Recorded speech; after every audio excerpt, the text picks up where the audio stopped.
Sergio Perez is praying that he gets to keep his job at Red Bull as he revealed to the media that discussions with the team are now in progress.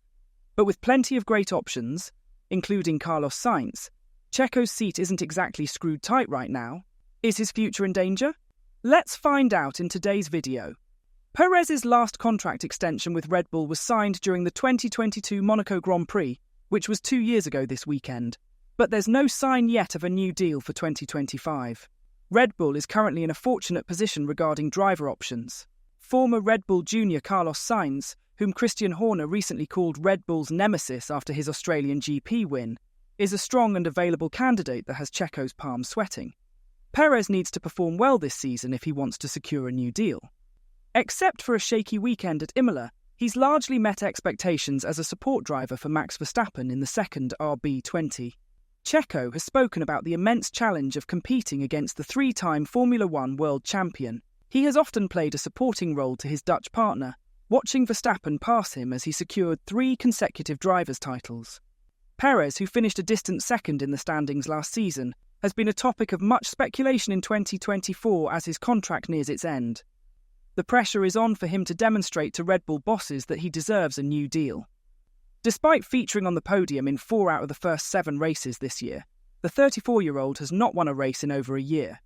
In a media conversation, he shared that despite being consistently overshadowed by his teammate, he welcomes the challenge. He hinted that other drivers might not be able to handle the heat of racing alongside one of the sport's greatest ever drivers. It's not fair if I'm going to speak for other drivers, but there are reasons why Red Bull doesn't work for everyone. Being Verstappen's teammate is super spicy. I'm sure I would have stood out more often if I had another teammate, however, it is a fantastic challenge. Max is the best driver, he is complete and makes few mistakes. It's great to have a teammate like that because you know you have to push to the limit and finish perfect weekends to beat him. You really just have to reset and stay mentally strong because sometimes it can be very difficult. At Red Bull, you just have to be mentally strong now. Speaking to the media on Thursday in Monaco, Perez mentioned that he'd like to have his deal settled as soon as possible so he can focus on the rest of the season. He said, "It's not like a percentage or anything like that. I think, until you sign, it doesn't matter how close you are, you know. So nothing has been signed yet. Anyway, the focus right now is not on my contract. It's mainly on this weekend."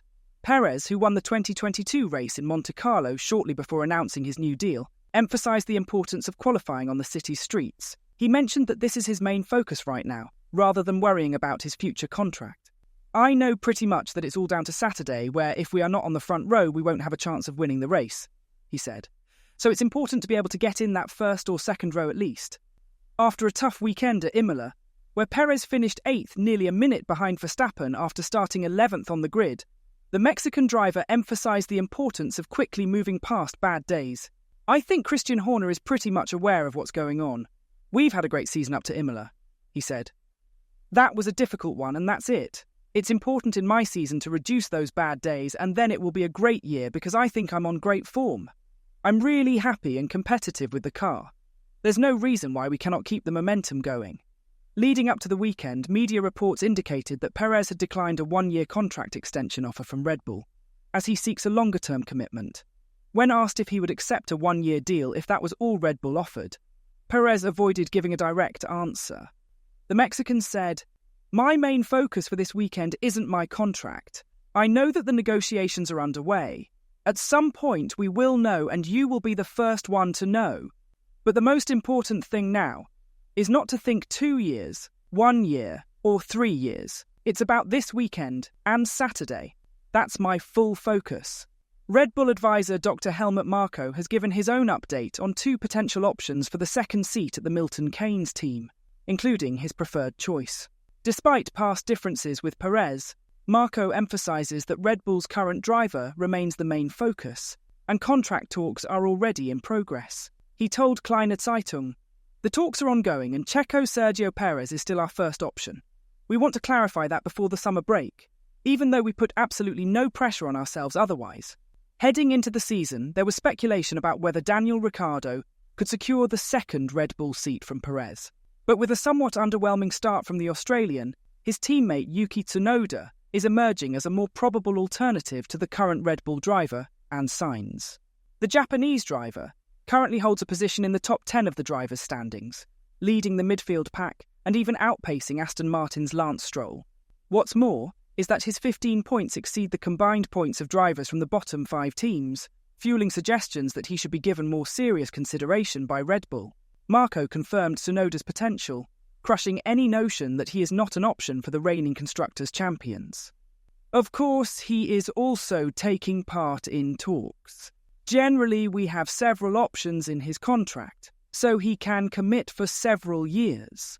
For now, Red Bull has bigger fish to fry. Ferrari and McLaren are keeping a close watch on Red Bull's performance, with Frederic Vasseur predicting a potential upset in the title race.